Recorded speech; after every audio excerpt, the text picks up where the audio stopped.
Je suis tombée amoureux d'une femme. J'ai une relation à distance, virtuellement, avec une femme. Et cette dernière m'a révélé qu'elle n'était pas amoureuse de moi. Cette dernière m'a révélé que je suis une bonne personne, que je suis une personne douce, remplie plein d'émotions, remplie d'amour.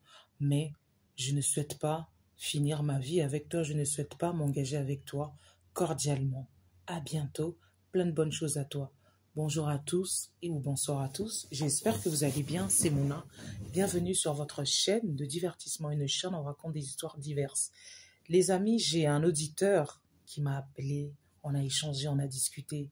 En fait, il m'a raconté l'histoire de sa vie, son histoire douloureuse. En fait, j'ai envie de vous dire, il y a aussi des hommes qui souffrent en amour. Il n'y a pas que les femmes. C'est vrai, on a tendance à se dire, ah oui, nous les femmes, on souffre en amour. Mais sachez qu'il y a aussi des hommes qui pleurent d'amour, qui souffrent d'amour, qui souhaitent vraiment être vraiment casés avec la personne qu'ils souhaitent, la personne qu'ils aiment, mais cette dernière ne veut pas d'eux, voilà. Et ce monsieur m'a raconté en fait son histoire. Il est précisément actuellement en fait en Russie, il fait ses études et il avait rencontré en fait cette femme virtuellement via les relations, je ne citerai pas ce site-là. Et ils ont échangé, ça se passait bien, ça matchait bien. Cette fille lui déclarait aussi sa flamme, cette fille aussi disait, en fait, je suis d'accord avec voilà tes attentes, on a à peu près les mêmes attentes.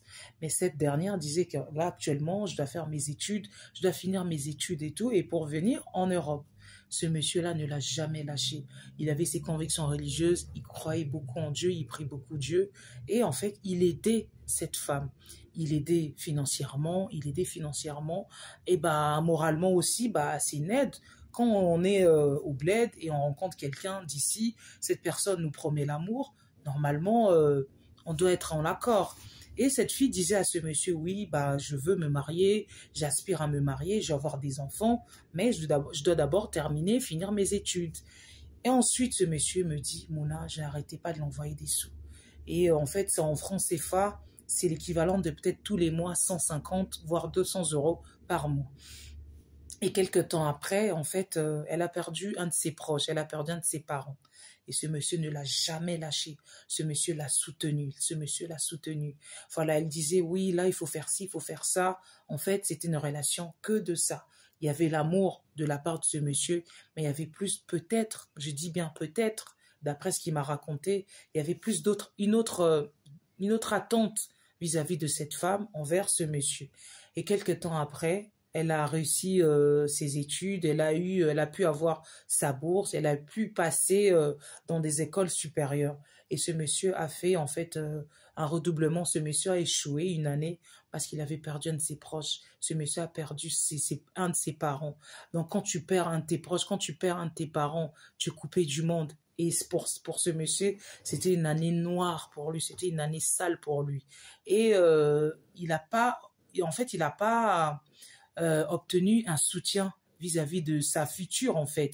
Et il a redoublé cette année, ça n'allait pas, mais il continuait avec des petits moyens qu'il avait, avec des petits boulots, avec sa petite bourse. Il aidait toujours cette femme parce que pour lui, bah c'est ma femme, je vais l'épouser, je vais marier cette femme. Et quelques temps après le Covid est passé, on était tous confinés, voilà, et ça a été une épreuve très difficile pour ce monsieur. Quelque temps après le déconfinement, après le Covid, quand c'était fini, cette femme a pu en fait avoir son visa, sa bourse et tout, venir où? En France, voilà. Et quand elle est venue en France, c'est toujours la même personne, c'est toujours ce monsieur qui s'occupait en fait de sa résidence, voilà, d'étudiante. Il aidait cette femme, mais je vous dis pas comment on peut aimer comme ça. Voilà, on peut même s'oublier, mais aider la personne qu'on aime, mes amis. Quelque temps après, cette femme, apparemment, d'après ce qu'il me décrit, hein, le monsieur, elle commençait à partager sur ses réseaux sociaux, sur ses sites, que des sujets de mariage. Et elle disait à ce monsieur, autour de moi, il y a toujours des amis, mes copines, mes proches qui se marient, et tout, et tout. Mais ce monsieur dit, oui, ça va arriver. Moi, je sais que dès que je vais finir mon année parce que je l'ai redoublé avec ma situation, avec ce que j'ai eu et tout, et bah, laisse-moi le temps, donne-moi le temps. laisse-moi une année ou deux, voilà. Et il me dit, Mouna, un beau jour comme ça, je reçois un message de la part de cette femme. Mais elle est déjà venue ici, hein. Elle commence déjà à se chercher, elle commence à avoir une empreinte en France, elle commence à s'intégrer, elle commence à avoir un peu, voilà, elle commence un peu à voler de ses propres ailes. Et un jour, cette dame envoie ce texto, ce fameux texto à ce monsieur, que en fait, tu es une personne remarquable, tu es un ange, tu es adorable, tu es une bonne personne, mais je pense qu'après mûre réflexion, je pense que je ne suis pas la personne qu'il te faut. Je pense que pour cette conversation qu'on a eue, qu'on avait toujours pour le mariage, je pense que je ne suis pas la femme qu'il te faut. Bon courage à toi, plein de bonnes choses, cordialement. Le monsieur me dit, Mona, quand j'ai lu ce message, je savais plus où me mettre. Je savais plus où me mettre. J'ai eu l'impression que la terre, en fait, s'est arrêtée. Le monde s'est arrêté. Et j'ai pas cherché à comprendre. J'ai juste lu et relu ce fameux message et je lui ai répondu merci beaucoup. Mon merci beaucoup, c'était avec des pleurs. Mon merci beaucoup, c'était avec tristesse. Mais avec ma force d'homme, j'ai juste pu répondre merci beaucoup. Et aussitôt, la dame m'a rappelé. Allô, ça va? J'espère que tu vas bien. C'est pour prendre tes nouvelles et tout et tout et tout. Et en fait, il me dit, en fait, c'est comme si elle cherche à se... En fait, elle cherche à se rattraper. Elle m'appelle 2, 3 jours après pour prendre mes nouvelles. Mais en fait, je suis plus là. Je réponds sans répondre. En fait, je sais plus qui elle est. Comment elle a pu me faire ça? Comment elle a pu profiter de moi? Et je clame toujours cet amour. J'aime cette personne. J'ai cette conviction que c'est la femme qu'il me faut. Et je l'aime tant. Mais que dois-je faire? Il me dit, Mona, j'ai demandé conseil à des personnes. J'ai demandé conseil à d'autres. Mais j'ai aucune réponse de leur part. Et je viens vers toi, devant la toile, pour présenter cette histoire. Et dites-moi dans les commentaires qu'est-ce que vous en pensez. Mona, réponds-moi, qu'est-ce que je dois faire? En fait, pour être honnête, j'ai relu les messages que vous m'avez envoyés. Voilà, je peux pas partager tout devant la toile. J'ai sélectionné la dernière pour couronner le tout. Enfin, qu'est-ce que je peux dire? Je sais même pas quoi dire. En fait, ça fait tellement mal. Cette femme ne vous aime pas. Voilà, je vous le dis clairement. Après mûre réflexion de ma part, cette femme ne vous aime pas. Cette femme a profité de vous. Cette femme, voilà, vous a pris vraiment avec le respect que je vous dois. Vous étiez son pigeon. Vous étiez une chose. Cette femme vous a chosifié. Cette femme, en fait, pour elle, elle avait quelqu'un d'Europe, peu importe, Allemagne, Russie, États-Unis, tout ce que vous voulez. Elle avait quelqu'un de l'autre côté. Cette personne l'aidait à payer ses études en Afrique. Cette personne l'aidait à faire ses démarches, à mettre de côté pour pouvoir venir en Europe. Lorsqu'elle arrive en Europe, elle a compris un peu le terrain. Elle vous a lâché clairement. Sûrement, elle avait peut-être d'autres prétendants. Sûrement, elle avait peut-être d'autres pistes. Elle a vu que cette piste-là était mieux pour elle. Elle vous a dit clairement, en plus par message. En fait, par message, en fait, c'est un manque de respect.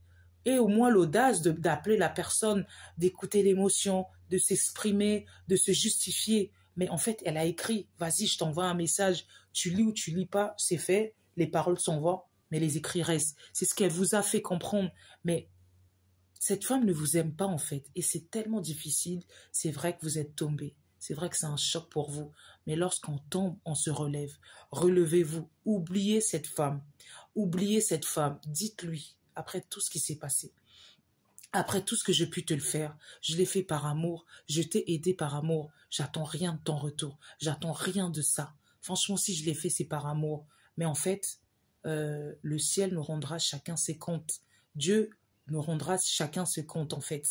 Franchement, dites ça à cette personne. À partir d'aujourd'hui, je ne veux plus entendre le son de ta voix. Je ne veux plus lire une consonne, même une voyelle de ta part. Je ne veux plus que tu m'oublies. Je te souhaite tous les bonheurs du monde. Je te souhaite tous mes vœux du monde, tous mes meilleurs, tout ce que vous voulez. Je ne veux plus. Oubliez-la. Ne restez pas en espérant entendre cette femme.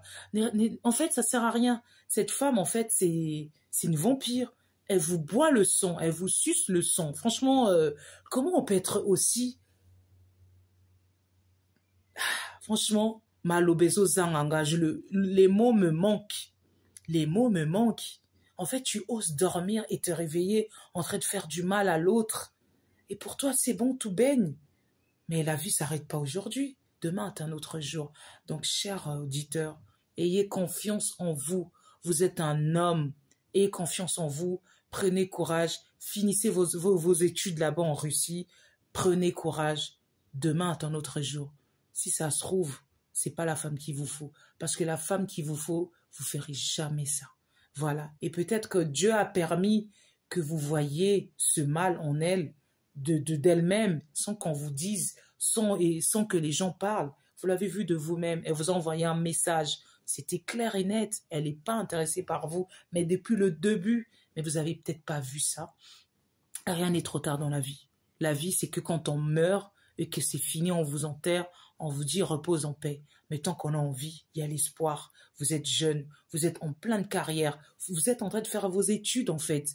Et demain est un autre jour. Demain, si ça se trouve, vous allez quitter la Russie peut-être pour venir dans un autre pays où vous allez peut-être encore développer vos compétences, vous allez évoluer et c'est là que vous allez rencontrer quelqu'un. Voilà, il y aura toujours un meilleur pour vous. Voilà, c'est une épreuve difficile, ça vous a atteint, vous êtes tombé, mais relevez-vous. Lorsqu'on tombe, on se relève. Prenez courage. C'est du passé. Mettez ça derrière vous. Le Covid est passé. On est déconfiné. On est démasqué. On va de l'avant. Allez de l'avant. Plein de bonnes choses à vous. Plein de courage à vous. Dites-moi dans les commentaires qu'est-ce que vous en pensez pour encourager cet auditeur-là. Je vous dis à bientôt. C'était Mouna sur votre chaîne de divertissement. Une chiotte me raconte des histoires diverses. Je vous dis à bientôt mes amis.